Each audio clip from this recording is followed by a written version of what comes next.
पुरानी क्लास में हम लोग केमिकल काइनेटिक्स के रेट वाले टॉपिक को पढ़ चुके थे कि इन जनरल अगर आपको कोई भी एक बैलेंस केमिकल इक्वेशन दी हो तो आप उससे रेट किस तरीके से लिखते हैं, राइट।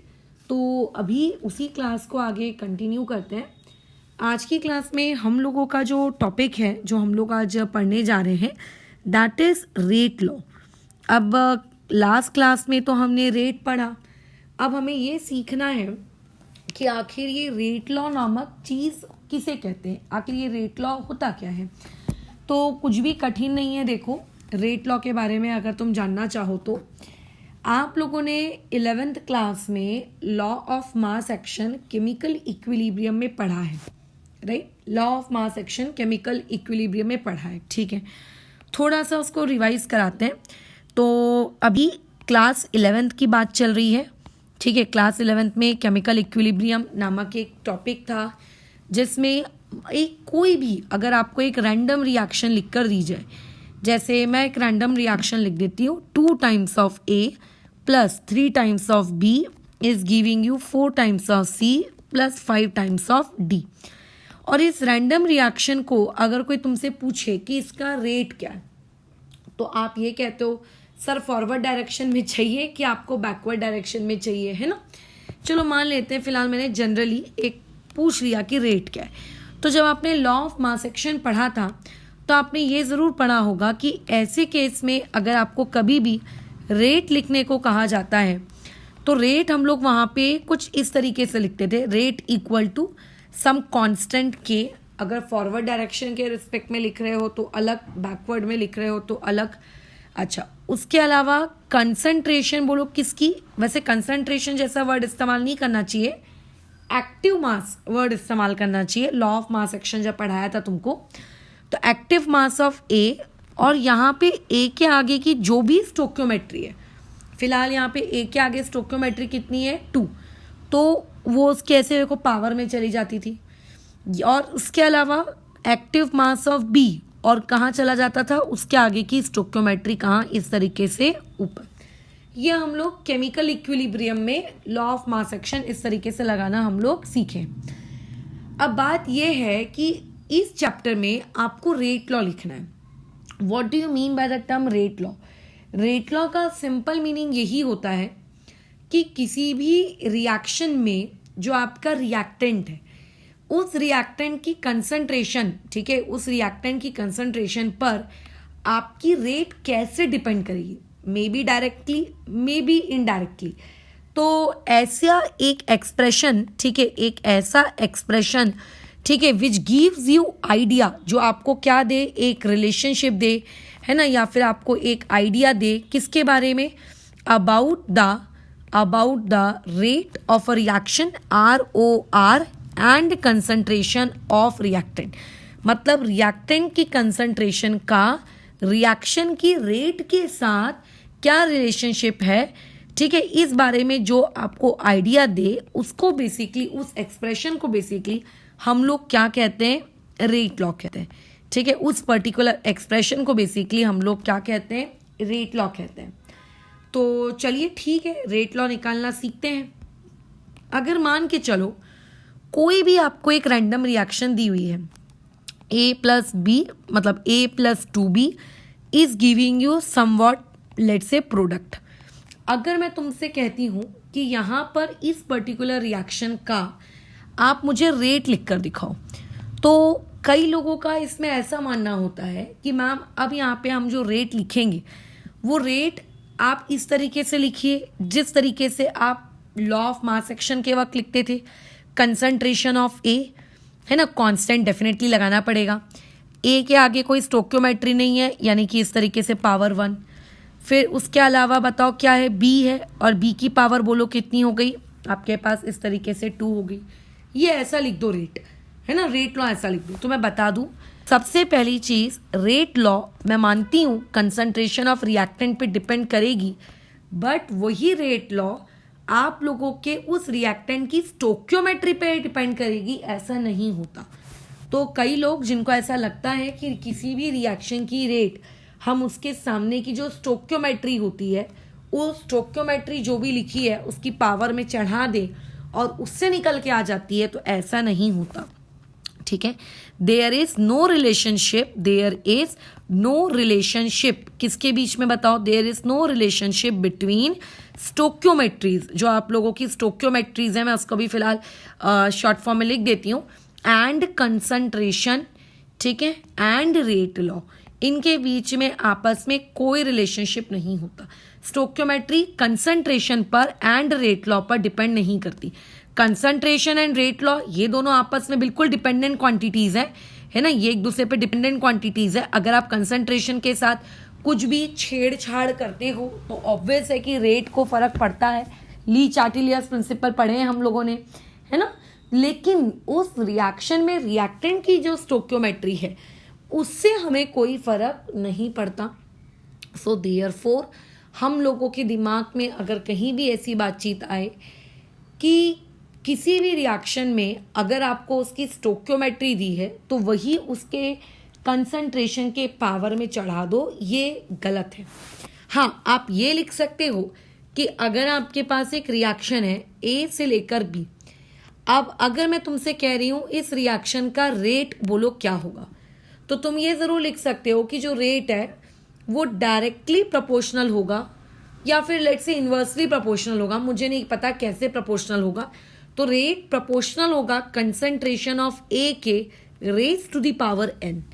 अब अगर ये एन पॉजिटिव हुआ तो डायरेक्टली प्रोपोर्शनल होगा, एन अगर निगेटिव हुआ तो इन्वर्सली प्रोपोर्शनल होगा, एन अगर जीरो हुआ तो इंडिपेंडेंट हो जाएगा कंसंट्रेशन के।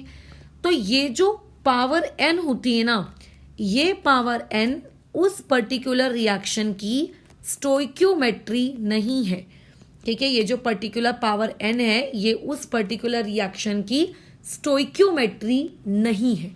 वो एन कुछ भी हो सकता है। पहली बात तो ये एन एक फ्रैक्शनल नंबर हो सकता है, ठीक है, फ्रैक्शन में आए कोई दिक्कत नहीं है, जीरो भी हो सकता है, एक पॉजिटिव क्वांटिटी भी हो सकती है, एक निगेटिव क्वांटिटी भी हो सकती है, कुछ भी हो सकता है। इसको हम लोग कैसे पता लगाएं कि रेट, मैं तो जानती हूं कि रिएक्टेंट की कंसंट्रेशन पर डिपेंड कर रही है, but how it is depending on that N, या फिर मेरे को अगर ये जानना है कि वहां पे उस एन की वैल्यू क्या है तो मैं कैसे पता लगाऊं, राइट, मैं कैसे जज करूं। तो actually this N is determined experimentally. इस एन को हम लोग कैसे ढूंढते हैं, एक्सपेरिमेंटली ढूंढते हैं। किस तरीके से ढूंढते हैं वो हम लोग नेक्स्ट क्लास में न्यूमेरिकल्स के वाया सीखेंगे। बट अभी एक जो बहुत अच्छे तरीके से आपको ये बात अपने दिमाग के अंदर रखनी है वो ये कि कोई भी रेट रिएक्शन के रिएक्टेंट के कंसंट्रेशन पर डिपेंड करती है। कंसंट्रेशन की ऐसा नहीं कि कुछ पावर नहीं होती है ना, कंसंट्रेशन की पावर कुछ तो होती होगी, बराबर बराबर। अच्छा, तो वो जो पावर होती है वो कभी स्टोक्योमेट्री नहीं होती, वो आपको एक्सपेरिमेंटली डिटरमाइन करना पड़ता है। वो फ्रैक्शनल हो सकती है, वो पॉजिटिव हो सकती है, वो निगेटिव हो सकती है, वो जीरो हो सकती है, वो कुछ भी हो सकती है।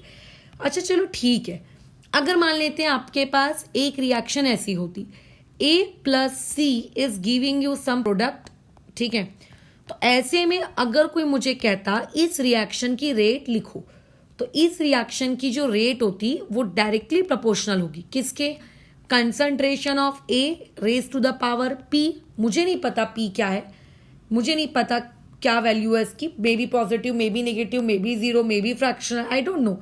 और साथ ही साथ में वो concentration of C raise to the power Q पे भी डिपेंड करेगी, बराबर। तो जरूरी नहीं है तुम N सिंबल लिखो, तुम कुछ भी सिंबल लिख सकते हो, ठीक है, तुम कुछ भी सिंबल लिख सकते हो, उन पावर्स पे, उन कंसंट्रेशन की पावर्स पे डिपेंड करती है।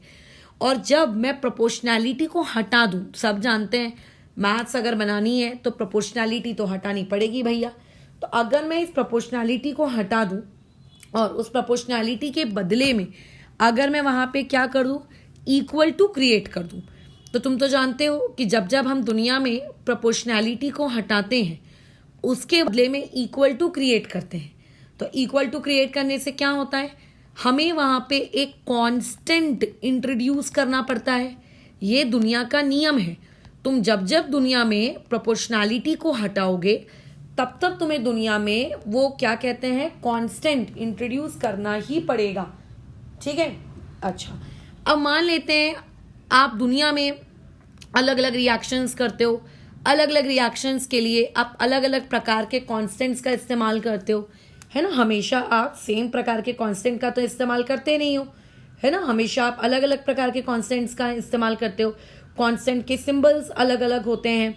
तो यहाँ पे जब हम लोग केमिकल काइनेटिक्स पढ़ रहे हैं तो इस पर्टिकुलर केमिकल काइनेटिक्स में मैं कौन से सिंबल का प्रयोग करूंगी।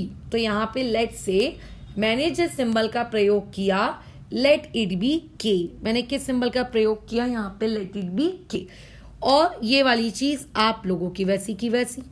तो जब भी हम रेट लॉ में वो जो रेट लॉ का जो एक्सप्रेशन लिखते हैं कि वो कंसंट्रेशन पे डायरेक्टली डिपेंडेंट है या किस तरीके से डिपेंडेंट है ना, जब हम इस तरीके से उसको लिखते हैं और लिखने के बाद अगर मान लेते हैं मैं प्रोपोर्शनैलिटी हटाकर वो लोग क्या करती हूँ, आप लोगों का वहां पर क्या इंट्रोड्यूस करवा देती हूँ, वहां पे मैं इंट्रोड्यूस करवा देती हूँ के। तो वो जो कांस्टेंट हमने इंट्रोड्यूस करवाया, ठीक है, जो कांस्टेंट मैंने वहां पे इंट्रोड्यूस करवाया, इस कांस्टेंट के विभिन्न विभिन्न नाम हैं। इसको आप रेट कांस्टेंट भी कहते हो, कई बार आप बुक्स में इस नाम से इसको पढ़ोगे। कई बार आप इसको वेलोसिटी कांस्टेंट भी कहते हो, कई बार आप इसको स्पीड कांस्टेंट भी कहते हो, ठीक है। अच्छा, उसके अलावा आप कई बार यहाँ पे और क्या नाम यूज कर सकते हो, इसका स्पेसिफिक रेट कांस्टेंट भी आप इसका नाम इस्तेमाल कर सकते हो। तो ये विभिन्न विभिन्न नाम हैं उस पर्टिकुलर कांस्टेंट के। उस कांस्टेंट के बारे में भी हम बातचीत करेंगे, बट पहले हमारी जो मेन बातचीत चल रही थी उस बातचीत पर रिटर्न आते हैं, ठीक है। तो basically rate concentration of reactant पे डिपेंड करती है, और जब वो कंसंट्रेशन ऑफ रिएक्टेंट पे डिपेंड करती है तो किस पावर से वो डिपेंड कर रही है वो मुझको नहीं पता। मतलब हो सकता है पॉजिटिव पावर पे डिपेंड कर रही हो, निगेटिव पावर पे डिपेंड कर रही हो, फ्रैक्शनल पावर पे डिपेंड कर रही हो सकता है आप लोगों के फ्रैक्शन जीरो तरीके से डिपेंड कर रही हो, डिपेंड ही नहीं कर रही हो, है ना, वो इंडिपेंडेंट हो। तो वो जो पावर्स होती है ना, ठीक है, जो पावर्स होती हैं, this powers are basically known as exponents. हम सब जानते हैं कि इनको हम एक्सपोनेंट्स कहते हैं, राइट। अच्छा, तो ये जो पावर्स होती हैं, this powers are basically known as order. Chemical kinetics में इन पावर्स को क्या कहा जाता है, ऑर्डर कहा जाता है। किसका ऑर्डर, आप लोगों के उस पर्टिकुलर रिएक्टेंट का, ठीक है। यानी कि ऑर्डर क्या है, हम सब जानते हैं कि रिएक्शन की जो रेट है, या फिर मैं कहूं rate of reaction concentration of reactant पे डिपेंड करती है, but how it is dependent on concentration of reactant, raise to the power 1, raise to the power -2, raise to the power 3/4, raise to the power 0, that numbers which are, या फिर मैं ऐसा कहूं the exponents which are in the concentration terms are basically known as order। यानी कि इस particular expression को कोई देखकर तुमको पूछेगा, इस पर्टिकुलर एक्सप्रेशन को, कि उस पर्टिकुलर रिएक्शन में A का ऑर्डर क्या है, तो तुम बोलोगे P है। कोई बोलेगा C का ऑर्डर क्या है, तो तुम बोलोगे Q है, ठीक है। तो ऐसे केस में मान के चलो मैंने कल को तुमको एक रिएक्शन लिख कर दी, ठीक है, समथिंग, एक रिएक्टेंट जो है आप लोगों का A कन्वर्ट हो रहा है प्रोडक्ट B में, ठीक है। अच्छा, या फिर रुको ऐसा रखते हैं, रिएक्टेंट आप लोगों का A भी है और मान लेते हैं आप लोगों का रिएक्टेंट B भी है, यहाँ पे ये कन्वर्ट हो रहा है प्रोडक्ट में। इसकी स्टोक्योमेट्री मान लेते हैं 2, इसकी स्टोक्योमेट्री मान लेते हैं 1/3, डन। अब ऐसे केस में मैंने इसका रेट लॉ निकाला। ध्यान रखना, रेट लॉ लिखना कोई बड़ी बात नहीं होती, हर कोई बच्चा रेट लॉ लिख लेगा। क्या होता है rate law, rate is equal to K times the concentration of A, concentration of B. लेकिन उस कंसंट्रेशन ऑफ ए और उस कंसंट्रेशन ऑफ बी की पावर में क्या लिखें यार, यही सबसे बड़ी समस्या होती है, उसकी पावर में क्या लिखें। तो जो पावर यानी कि ऑर्डर कैलकुलेट करने वाली जो वैल्यूज होती है ना, वो आप कभी भी स्टोक्योमेट्री को देख के नहीं बता सकते, ठीक है। कभी भी आप स्टोक्योमेट्री को देख के नहीं बता सकते कि वहां पे क्योंकि ए की स्टोक्योमेट्री 2 है तो चलो मैं 2 लिख दूं, चलो वहां पे बी की स्टोक्योमेट्री 1/3 है तो मैं 1/3 लिख दूं। ऐसा नहीं चलता, ये एक्सपेरिमेंटली डिटरमाइन की जाती है। मान लेते हैं यहां से ए की स्टोक्योमेट्री मतलब पावर एक्सपोनेंट 1 निकल के आया एक्सपेरिमेंटली, और ये निकल के आया 2। तो ऐसे केस में अगर कोई तुमसे पूछेगा कि order of A, reactant A कितना है, तो तुम क्या बोलोगे 1। अगर कोई तुमसे पूछेगा कि ऑर्डर ऑफ बी कितना है तो तुम क्या बोलोगे 2, ठीक है। और अगर कोई तुमसे ये पूछेगा कि रिएक्शन का ऑर्डर क्या है, तो रिएक्शन का ऑर्डर बेसिकली क्या होता है, जितने भी रिएक्टेंट्स हैं उन सारे के सारे ऑर्डर्स का बोलो क्या, एडिशन। तो वहां पे क्योंकि 2 रिएक्टेंट्स हैं, एक है आपका ए और दूसरा है आपका बी, सो ऑर्डर यहाँ पे टोटल कितना हो जाएगा 3, ठीक है। यहाँ पे रिएक्शन का ऑर्डर, ठीक है, कितना हो जाएगा आप लोगों का 3। तो जनरली हम लोग आगे जैसे जैसे केमिकल काइनेटिक्स पढ़ेंगे, आप ऐसा देखोगे कि केमिकल काइनेटिक्स में हम रिएक्शन को उनके ऑर्डर के बेसिस पे हम लोग क्या करते हैं, क्लासिफाई करते हैं। हम केमिकल काइनेटिक्स में क्या करते हैं, रिएक्शन को उनके ऑर्डर के बेसिस पे क्लासिफाई करते हैं। अगर मान लेते हैं किसी रिएक्शन का, ध्यान से सुनना मेरे वर्ड, रिएक्शन का मतलब किसी एक पर्टिकुलर रिएक्टेंट का नहीं, ओवरऑल जितने भी रिएक्टेंट्स होंगे, हो सकता है एक रिएक्टेंट हो सकता है 2 reactant, I don't know how much reactants are there, but जितने भी रिएक्टेंट्स होंगे सारी रिएक्टेंट्स के यदि मैं ऑर्डर्स को ऐड करूं और अगर मुझे ओवरऑल टोटल ऑर्डर 0 मिलता है तो केमिकल काइनेटिक्स में आप उस पर्टिकुलर रिएक्शन को कहोगे 0 ऑर्डर रिएक्शन। यानी कि 0 ऑर्डर रिएक्शन कैसी रिएक्शंस होती हैं, ये वो रिएक्शंस होती हैं जिनमें आप लोगों की रिएक्शन का जो ऑर्डर है वो किस बात पे, टोटल ऑर्डर कितना होता है, 0 होता है। हो सकता है कि आप लोगों के पास किसी रिएक्शन में ऑर्डर बराबर कितना आ जाए, इक्वल टू 1 आ जाए, तो ऐसी रिएक्शंस को हम लोग क्या कहते हैं, आप लोगों की फर्स्ट ऑर्डर रिएक्शंस। क्या कहते हैं, first order reactions, and so on, है ना, एंड सो ऑन। अगर तुम ऑर्डर की वैल्यू कितनी पुट करोगे, 2 पुट करोगे, तो जो ऑर्डर आपको मतलब जो रिएक्शन होगी उसको हम लोग क्या कहेंगे, second order reaction, and so on, dot dot dot dot dot and so on. अगर आप 3 पुट करोगे तो थर्ड ऑर्डर, 4 पुट करोगे तो फोर्थ ऑर्डर, एंड ये चीज चलती ही जाएगी। जनरली हम लोग 0 ऑर्डर पढ़ते हैं, जनरली हम लोग फर्स्ट ऑर्डर पढ़ते हैं, सेकेंड ऑर्डर भी हम उतना डिटेल में नहीं पढ़ते हैं, थोड़ा बहुत ऊपर ऊपर से पढ़ लिया, और थर्ड ऑर्डर के बारे में यार तो तुम भूल ही जाओ। तो अभी तक तुम्हें जितना भी मैंने ऊपर पढ़ाया, इस पढ़ी हुई बातचीत से क्या क्या पॉइंट्स याद रखने, पहला पॉइंट याद रखना है, रेट कंसंट्रेशन पे डिपेंड करता है। दूसरी चीज, कंसंट्रेशन पे सिर्फ डिपेंड नहीं करता, कंसंट्रेशन की पावर पे डिपेंड करता है। तो जो कंसंट्रेशन ऑफ रिएक्टेंट की पावर होती है that is known as order. वो पावर क्या होगी, क्या वो पावर स्टोक्योमेट्री के बराबर होगी क्या, कतई नहीं। मुझे नहीं पता कि वो पावर स्टोक्योमेट्री के बराबर होगी कि नहीं होगी, हो सकता है वो स्टोक्योमेट्री के बराबर हो सकता है वो स्टोक्योमेट्री के बराबर ना हो, तो आप बल्कि यही मान के चलोगे कि वो कभी भी स्टोक्योमेट्री के बराबर नहीं है। क्योंकि मुझे नहीं पता तो पावर में फिर हम क्या लिखेंगे, तो पावर में आप नंबर्स लिखोगे डेफिनेटली। वो नंबर्स क्या कहलाते हैं, वो नंबर्स ऑर्डर्स कहलाते हैं, है ना। जैसे अभी यहाँ पे ए के पास 1 लिखा है, बी के पास 2 लिखा है, राइट, वो ऑर्डर्स कहलाते हैं with respect to A, with respect to B. और अगर मैं उन सारे रिएक्टेंट्स के ऑर्डर्स को ऐड कर दूं तो मुझे क्या मिलता है, रिएक्शन का ऑर्डर मिलता है। और अगर किसी भी रिएक्शन का ऑर्डर 0 है then it will be known as 0 order reaction. अगर 1 है तो फर्स्ट ऑर्डर रिएक्शन, अगर 2 है then it will be known as second order reaction, and so on. इस तरीके का काम चलता रहेगा। दूसरी चीज, ये ऑर्डर की वैल्यू क्या होती है, ये 0 भी हो सकती है, पॉजिटिव भी हो सकती है, नेगेटिव भी हो सकती है, और ये क्या हो सकती है, आप लोगों की फ्रैक्शनल नंबर भी हो सकती है।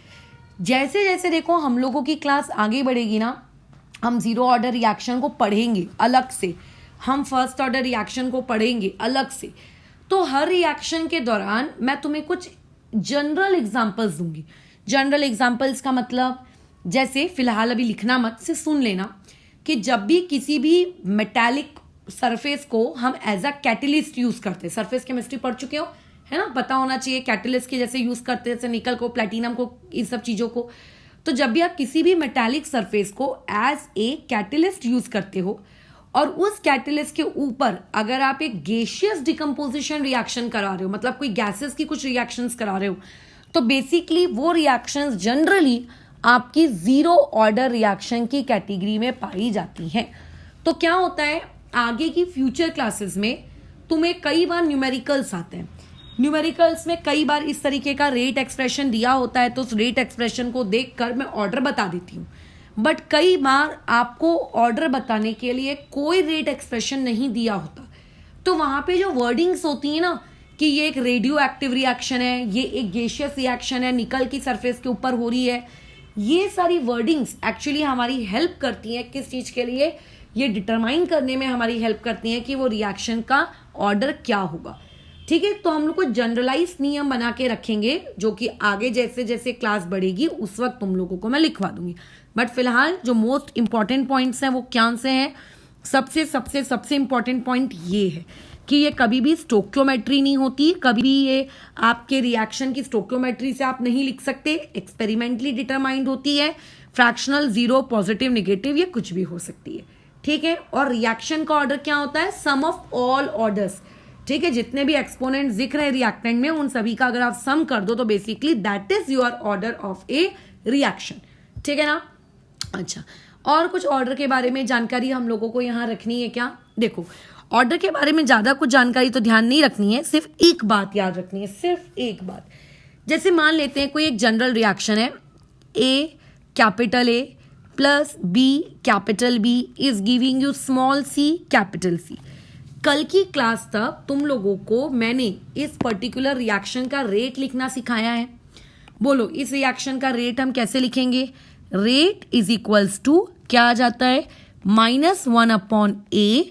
ठीक है, क्या आ जाता है, dA/dt इक्वल्स टू बोलो क्या आता है, -1/b dB/dt इक्वल टू में बोलो क्या आता है, 1/c क्या dC/dt ये आता है। ये जानते हो, ये आप लोगों ने कल स्टोक्योमेट्री के साथ रेट लिखना सीखा है, बट अगर कल के रेट को मैं आज की क्लास के रेट के साथ क्लब कर दूं तो इसी चीज को मैं क्या लिख सकती हूँ, equal to K times, I don't know what is the value of के। ठीक है, is equal to K times what, के टाइम्स द कंसंट्रेशन ऑफ ए। अब ए की पावर में मैं क्या रखूं, ए की पावर में स्मॉल ए लिखूं कि ए की पावर में क्या लिखूं, मुझे नहीं पता ए की पावर में क्या होगा, तो मैं रैंडमली कोई भी वेरिएबल लिख देती हूँ एम। साथ ही साथ में कंसंट्रेशन बोलो किसकी, कंसंट्रेशन बी की, इसकी पावर में बोलो क्या लिखूं, बी का, क्योंकि स्टोक्योमेट्री स्मॉल बी है तो क्या स्मॉल बी लिखूं उसकी पावर में, बिल्कुल नहीं। मुझे नहीं पता कि वहां पर रेट लॉ के एक्सप्रेशन में जो ऑर्डर है वो ऑर्डर क्या होगी, तो मैं वहां पे कोई भी एक रैंडम वेरिएबल क्यू लिख देती हूँ। ठीक है, तो यहां पर अगर कोई तुमसे पूछेगा what is M, what is Q, ऐसे सवाल पूछेगा तो तुम क्या जवाब दोगे कि अगर रिएक्टेंट ए की बात की जा रही है तो उस रिएक्टेंट ए का अगर कोई ऑर्डर पूछेगा that order is basically M. अगर कोई रिएक्टेंट बी के ऑर्डर पूछेगा दैट बेसिकली ऑर्डर इज आप लोगों का क्यू। और अगर मैं इस एम और क्यू दोनों को ऐड कर दूं तो वो किसका ऑर्डर आ जाएगा, वो उस पूरी की पूरी रिएक्शन का बोलो क्या आ जाएगा, ऑर्डर आ जाएगा। ठीक है, उस पूरी की पूरी रिएक्शन का वो ऑर्डर आ जाएगा। तो ये हम लोगों की बातचीत थी ऑर्डर को लेकर। अब थोड़े से और पॉइंट्स हम लोग ऑर्डर्स पे लेकर क्या करते हैं, डिस्कस करते हैं। तुम लोगों को ऐसा लिख कर दिया जाता है a plus B is giving you a product, है ना, कई बार आपको ऐसे लिखी हुई चीजें मिलती हैं, बट रियलिटी में हम लोग अगर किसी भी रिएक्शन को देखें तो जनरली नेचर में या केमिकल लैब्स में कोई भी रिएक्शन सिंगल स्टेप में कंप्लीट नहीं होती है ना। कोई भी रिएक्शन क्या होती है आप लोगों की मल्टीपल स्टेप्स में कंप्लीट होती है, मल्टीपल स्टेप्स में बहुत सारे स्टेप्स लगते हैं उस रिएक्शन को कंप्लीट होने के लिए। यानी कि अगर मैं लिख देती हूं कि ए से डी बना तो रियलिटी में ए से डी ऐसे नहीं बनता है। रियलिटी में आप लोगों का ऐसा होता होगा कुछ, पहले ए से ज़रूर क्या बना होता होगा आप लोगों का, सी बनता होगा, फिर सी कन्वर्ट होता होगा डी में, फिर इन दोनों रिएक्शंस को हम कहते होंगे कि ये उस रिएक्शन की स्टेप नंबर 1 है, ये उस पर्टिकुलर रिएक्शन की स्टेप नंबर 2 है, और इन दोनों स्टेप्स को कंबाइन करके हम लिखते हैं कि ये उन दोनों रिएक्शंस की कंबाइंड स्टेप यानी कि ओवरऑल रिएक्शन है। तो कोई भी रिएक्शन कभी भी एक सिंगल स्टेप में नहीं होती, वो मल्टीपल स्टेप्स में होती है। और ऐसी पर्टिकुलर रिएक्शंस को हम लोग कौन सी रिएक्शंस कहते हैं, कॉम्प्लेक्स रिएक्शंस कहते हैं। आगे आप मैं वापस से फिर से पढ़ाऊंगी ये टॉपिक। अब मान के चलो अभी कभी कभी लेट आप लोगों के पास एक सिंगल स्टेप, आप लोगों के पास मान लेते हैं एक सिंगल स्टेप रिएक्शन है।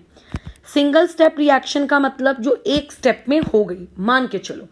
तो अगर कोई रिएक्शन एक स्टेप में हो जाती है, उसके एक से ज़्यादा स्टेप लेट से नहीं होते, तो उस पर्टिकुलर रिएक्शन को कहा जाता है एलिमेंट्री रिएक्शन। ठीक है, उस पर्टिकुलर स्टेप को क्या, उस पर्टिकुलर रिएक्शन को क्या कहा जाता है? Elementary reaction. अब देखो ये जो एलिमेंट्री रिएक्शन है या कोई भी रिएक्शन एक कॉम्प्लेक्स है, ये आपको कैसे पता चलेगा? बताओ मुझे। क्या कोई रिएक्शन खुद चीख चीख कर बोलेगी हेलो मैं एलिमेंट्री रिएक्शन हूं, हेलो मैं कॉम्प्लेक्स रिएक्शन हूं? नहीं। कई बार क्वेश्चन में हिंट दी हुई होती है, क्वेश्चन में डायरेक्टली आपको लिख कर दिया हुआ रहता है कि ये रिएक्शन एलिमेंट्री है, ये रिएक्शन कॉम्प्लेक्स है। ठीक है, अच्छा तो मैं यहाँ पे ये सारी बातचीत क्यों बता रही हूँ?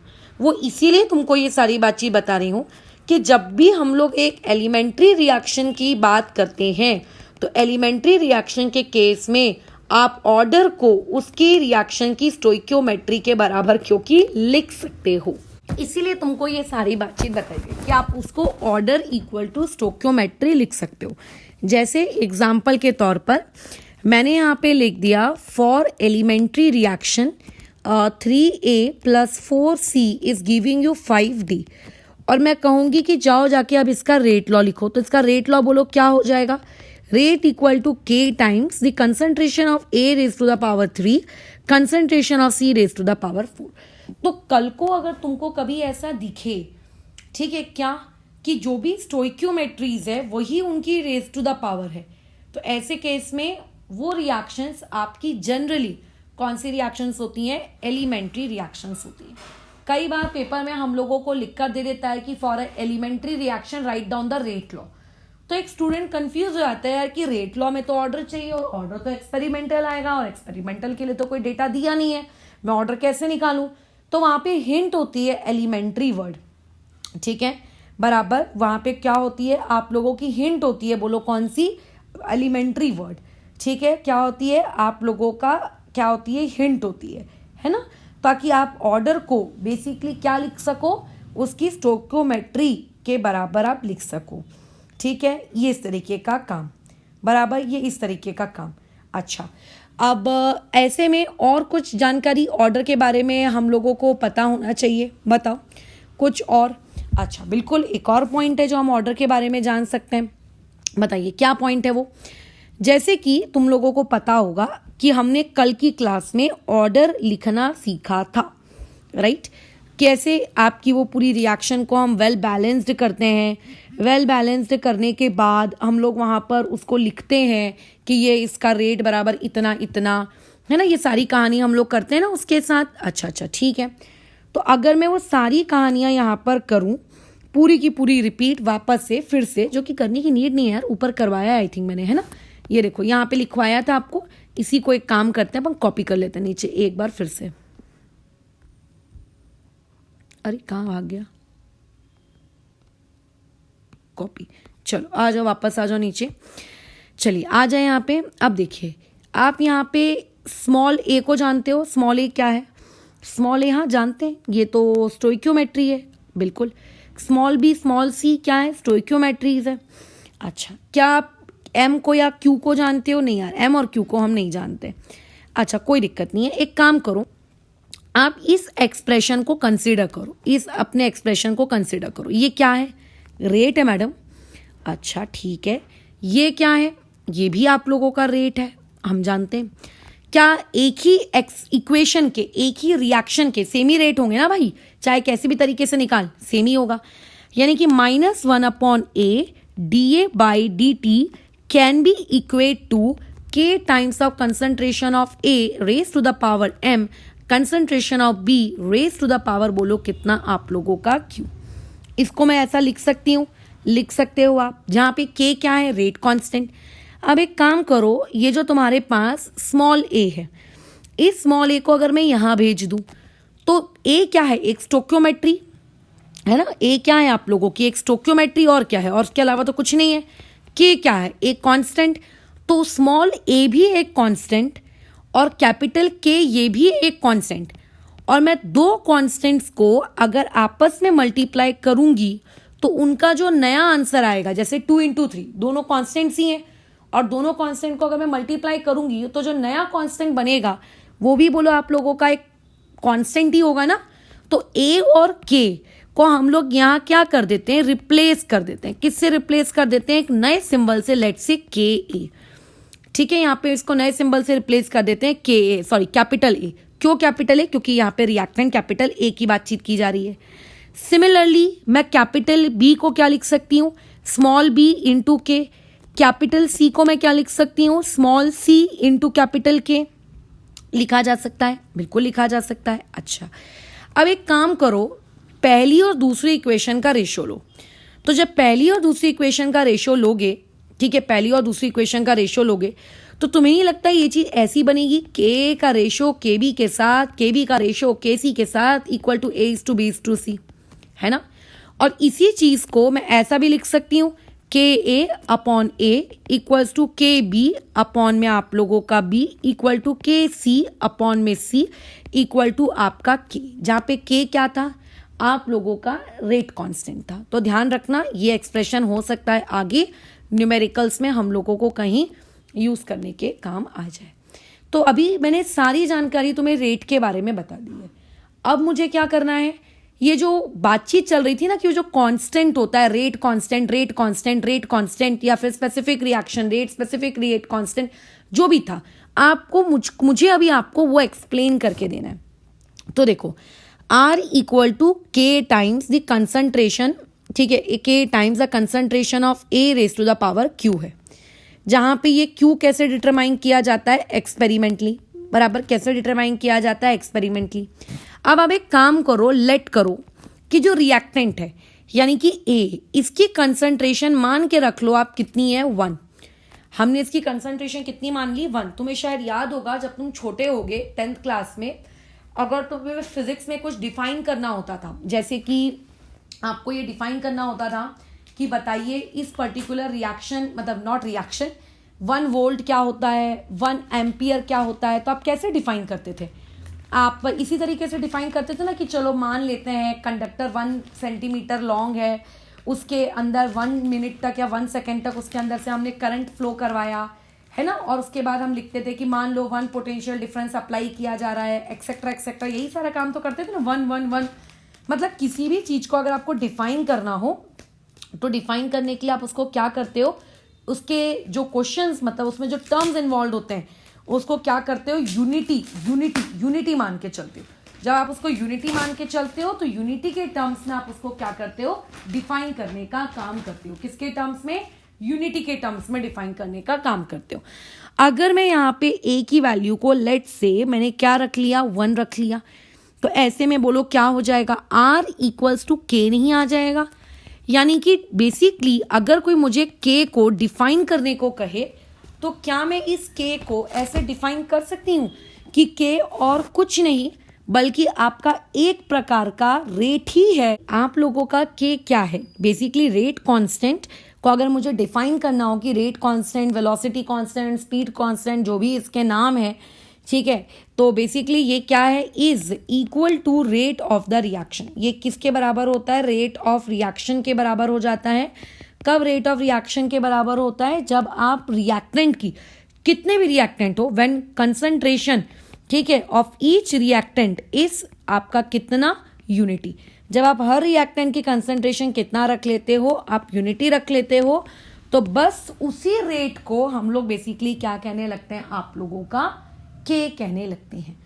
ठीक है, अच्छा, क्या इस के से क्वेश्चन आते हैं, बिल्कुल इस के से क्वेश्चंस क्रिएट किए जा सकते हैं। पहला क्वेश्चन तो देखो ये क्रिएट किया जाता है कि के किस पर डिपेंड करता है ना, के किस चीज पर डिपेंड करता है। जैसे कि आप लोगों के पास PV इक्वल टू nRT, ठीक है, उसमें जो R है ये आप लोगों का क्या है, पूरे दुनिया में कोई भी आइडियल गैस हो, हर आइडियल गैस के लिए R की वैल्यू वही होती है, बराबर। तो ऐसे में वो यूनिवर्सल क्या है, आप लोगों का यूनिवर्सल कांस्टेंट है। लेकिन हर कांस्टेंट यूनिवर्सल हो ऐसा तो नहीं होता है ना, अच्छा, तो ये जो के है, ये के किस बात पे डिपेंड करता है? आप लोगों के एक फैक्टर है, बोलो कौन, वो है टेम्परेचर। टेम्परेचर पे ये डिपेंड करता है ना? यानी कि अगर आप टेम्परेचर चेंज करोगे तो आपका के बदल जाएगा। क्या ये टाइम पे डिपेंड करता है कि मैं रिएक्शन को कितनी देर तक करवा रही हूं? कतई नहीं। क्या ये इस बात पे डिपेंड करता है कि रिएक्शन को करवाने के दौरान हमने इनिशियल कंसंट्रेशन रिएक्टेंट और प्रोडक्ट को कितनी ली गई? बिल्कुल नहीं। क्या ये इस बात पे डिपेंड करता है कि एक्सटेंट ऑफ रिएक्शन, ठीक है, जो आप लोगों का एक्सटेंट ऑफ रिएक्शन है, वो एक्सटेंट ऑफ रिएक्शन आप लोगों का कितना 80% है वगैरह वगैरह? बिल्कुल नहीं। इसके अलावा ये और किस चीज़ पे डिपेंड करता है? क्या और भी चीज़ है? बिल्कुल, ये एक्टिवेशन एनर्जी पे डिपेंड करता है। अभी अगर तुमने थोड़ा बहुत भी ऑर्गेनिक केमिस्ट्री पढ़ लिया है, ये सब्स्टिट्यूशन एलिमिनेशन, तो एक्टिवेशन एनर्जी खैर तुम्हें पता होगा क्या होती है, बट अगर नहीं पता है तो कोई बात नहीं, हम लोग इसी चैप्टर में सीखेंगे। तो एक्टिवेशन एनर्जी पे डिपेंड करता है। अब एक्टिवेशन एनर्जी सरफेस केमिस्ट्री पढ़ी थी, याद करो। सरफेस केमिस्ट्री में मैंने बताया था कैटलिस्ट क्या करते हैं? कैटलिस्ट किसी भी रिएक्शन की एक्टिवेशन एनर्जी कम कर देते हैं। तो इनडायरेक्टली आपका जो ये के है, ये काफ़ी हद तक किस पे भी डिपेंड करता है? ये कैटलिस्ट पे भी डिपेंड करता है। क्योंकि अगर आप कैटलिस्ट मान लेते हैं, कोई ऐसा ले रहे हो जो रिएक्शन की एक्टिवेशन एनर्जी को ज़्यादा इंक्रीज कर पा रहा है, इंक्रीज भी करते हैं कैटलिस्ट, बुरा मत मानना कि नहीं, कैटलिस्ट तो सिर्फ डिक्रीज करते हैं, निगेटिव कैटलिस्ट भी तो होते हैं। फिर तो ऐसे में वो एक्टिवेशन एनर्जी को किस तरीके से चेंज करवा रहा है ना, वो किस तरीके से वो चेंज करवा रहा है, इस पे भी आपका के डिपेंड करता है। सो बेसिकली के डिपेंड्स ऑन एक्टिवेशन एनर्जी, और यहाँ पे किस पर डिपेंड करता है? टेम्परेचर पे डिपेंड करता है। वॉल्यूम क्या है, प्रेशर क्या है, इनिशियल कंसंट्रेशन क्या है, फलाना ढिमका, इन सब बातों पे आपका क्या है? के डिपेंड नहीं करता। ठीक है, आप लोगों का क्या है? के डिपेंड नहीं करता है। तो ये कहानी हो गई के बारे में कि वो किस पे डिपेंड करता है। दूसरी चीज़ यहाँ से पूछी जाती है, बहुत ही फेमस, के की यूनिट्स। पेपर में तो कई बार स्टेट लेवल के इवन अलग अलग एग्जाम्स में डायरेक्टली क्वेश्चन आता है कि आप बताइए इस पर्टिकुलर रिएक्शन की के की यूनिट क्या होगी। सोचो, डायरेक्टली सवाल के की यूनिट पे आ जाता है। और यूनिट छोड़ो, कई बार आपके पास न्यूमेरिकल प्रॉब्लम्स होते हैं, उन न्यूमेरिकल प्रॉब्लम में आपको ये नहीं दिया हुआ होता है कि रिएक्शन का ऑर्डर क्या है, और जब तक आपको रिएक्शन का ऑर्डर पता नहीं होगा ना, तुम क्वेश्चन बना नहीं पाओगे। तो तुम क्वेश्चन बनाने की ऑर्डर पता होना चाहिए, बट ऑर्डर देता नहीं है। तो ऐसे केस में वहां जो सबसे बड़ी हिंट देता है वो होता है के की वैल्यू। के की वैल्यू के पीछे उसकी लिखी हुई होती है ऑर्डर, सॉरी, उसकी लिखी हुई होती है यूनिट। उस यूनिट को देखना होता है, उस यूनिट को देखकर पहचानना होता है कि ये कौन से ऑर्डर की रिएक्शन है, और फिर उस क्वेश्चन को उस ऑर्डर का फॉर्मूला लगाकर आगे सॉल्व करना होता है। इसीलिए ये जो के की जो यूनिट है, एसआई यूनिट, ये काफ़ी ज़्यादा इंपॉर्टेंट है। कई बार आपको डायरेक्टली पूछी जा सकती है, और कई बार न्यूमेरिकल्स में पूछी भली ना जाएगी, बट उस यूनिट को देखकर आपको आइडेंटिफाई करना पड़ता है ऑर्डर। तो अगर आप के को देखोगे तो के की यूनिट को ऑब्जर्व करके, ठीक है, आप यूनिट को क्या करते हो? ऑब्जर्व करते हो, और ऑब्जर्व करके दिमाग में सोचते हो कि ज़रूर इस रिएक्शन का ऑर्डर क्या रहा होगा, फिर ऑर्डर डिसाइड करते हो, और फिर उस ऑर्डर से आगे क्वेश्चन सॉल्व करते हो। तो ये इसीलिए बहुत महत्वपूर्ण है। दूसरा, कई बार पेपर में डायरेक्टली आपसे पूछ लिया जाता है कि इसकी ऑर्डर बताइए कितनी क्या। तो बोर्ड्स वालों का तो भैया फेवरेट सवाल है ऑर्डर डायरेक्टली पूछ लेना, यूनिट डायरेक्टली पूछ लेना। अब देखो, निकालते हैं कि आखिर ये के की यूनिट कैसे निकाली जाती है। तो हम लोग बातचीत करते हैं रेट के बारे में। बोलो, रेट क्या होता है? Rate equal to K times D, concentration. आप चाहो तो यहाँ रिएक्टेंट की कंसंट्रेशन के टर्म्स में भी बातचीत कर सकते हो, चाहो तो आप रेट को कंसंट्रेशन के अलावा पार्शियल प्रेशर, याद है जब फर्स्ट क्लास मैंने ली थी इस टॉपिक की, तो मैंने तुमको बताया था कि ज़रूरी नहीं है कि रेट हमेशा हम कंसंट्रेशन के टर्म्स में एक्सप्रेस करें, हम बहुत सारी चीज़ों के टर्म्स में एक्सप्रेस कर सकते हैं, बट हमारा जो चैप्टर है वो जनरली किसके टर्म्स में डील करेगा? कंसंट्रेशन के टर्म्स में डील करेगा, पार्शियल प्रेशर के टर्म्स में डील करेगा। तो हो सकता है कि आपकी रेट आप किसके टर्म्स में डिफाइन कर रहे हो? प्रेशर के टर्म्स में डिफाइन कर रहे हो, और आपको मैं के की यूनिट पूछ लूँ तो एक बात बताओ, रेट की यूनिट क्या होती है? पहली क्लास में बताइए रेट की यूनिट। रेट की यूनिट होती है आप लोगों की मोलैरिटी सेकेंड इनवर्स। अच्छा ठीक है, ये रिएक्टेंट है, ये रिएक्टेंट है, और ये रिएक्टेंट की किसकी बात की जा रही है? कंसंट्रेशन की बात की जा रही है। तो रिएक्टेंट की कंसंट्रेशन की यूनिट क्या होती है? Concentration is mole upon litre और उसकी पावर में n। अच्छा, इवन तुम्हें नहीं लगता कि तुम मोलैरिटी को और सिंप्लीफाई भी कर सकते हो? तुम मोलैरिटी को खुद मोल अपॉन लीटर लिख सकते हो। हाँ, लिख सकते हैं मैडम। तो क्या यहां से आप बेसिक 9वीं 10वीं 8वीं कक्षा के इंडाइसिस के रूल्स लगाकर इस क्वेश्चन को सॉल्व नहीं कर सकते? ओवरऑल मोल की कितनी पावर आ जाएगी? मोल एक पावर ऑलरेडी 1 है और एक हो जाएगा मोल की पावर -n। सेकेंड इनवर्स पहले से है, एल की पावर कितना? -1। एल की पावर बोलो कितना? -n equal to k। तो यानी कि यहां से मेरे पास मोल की पावर में कितना आंसर बैठा? 1 -n। अरे यार 1 -n। एल की पावर में कितना आंसर बैठा मेरे पास? अच्छा रुको, एन में कुछ गड़बड़ हो गई ऐसा मुझे लग रहा है। मोलैरिटी क्या होता है आपका? मोल्स पर लीटर अपॉन में एन। अच्छा ये प्लस आएगा, सॉरी, ठीक है। तो ये हो जाएगा आपका n-1, ये हो जाएगा आपका सेकेंड इनवर्स। तो ये किसकी यूनिट आई? आपके k की unit I in terms of what? आप लोगों का n। कल को कोई टीचर तुम्हें बोलता है कि फर्स्ट ऑर्डर के लिए आप मुझको बताइए k की SI यूनिट क्या होगी, तो रट्टा मारने की जरूरत नहीं है। ये जनरल एक्सप्रेशन याद है।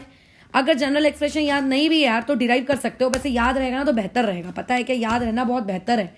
अच्छा ठीक है, तो बोलो डिराइव कर लो। बोलो कितना हो जाएगा? जस्ट n की जगह 1 पुट कर दो। फर्स्ट ऑर्डर के लिए बोला है ना, तो n की जगह 1 पुट करो। n की जगह 1 पुट करोगे तो मोल की पावर 0 है ना, l की पावर बोलो कितना? 0 और सेकेंड इनवर्स, यानी कि SI यूनिट फर्स्ट ऑर्डर के लिए क्या होगी आप लोगों की? SI यूनिट k की सिर्फ और सिर्फ सेकेंड इनवर्स। सिर्फ और सिर्फ कितनी होगी? Second inverse. तो ऐसे ही वो तुमसे किसी भी ऑर्डर के लिए पूछ सकता है, 4th order, 5th order, 6th order, 7th order, कुछ भी। तो जनरली होता क्या है, हमारा जो सिलेबस है वो सिर्फ फर्स्ट ऑर्डर तक ही होता है ना। हमारा सिलेबस जो होता है वो सिर्फ और सिर्फ कहाँ तक होता है? फर्स्ट ऑर्डर, सेकेंड ऑर्डर या 0 ऑर्डर के लिए होता है। तो हमें जनरली जो यूनिट्स होती हैं वो भी उन्हीं के लिए याद होती हैं। बट जब ऐसे 6th order, 5th order, 4th order के लिए पूछ ले तो हमारी सिट्टी पिट्टी गुल हो जाती है। क्यों? क्योंकि हमको ये जनरल एक्सप्रेशन नहीं पता होता है ना। अच्छा, इवन इस जनरल एक्सप्रेशन को ऐसा भी तो लिखा जा सकता है, मतलब आपको अगर मोल और लीटर में अपने एक्सप्रेशन को नहीं लिखना है, आप चाहते हो कि मेरी जो यूनिट है वो किसके टर्म्स में बने? मोलैरिटी के टर्म्स में बने, तो आप इस चीज को ऐसा भी तो लिख सकते हो। देखो कैसे, मैं नीचे लिखवा देती हूँ।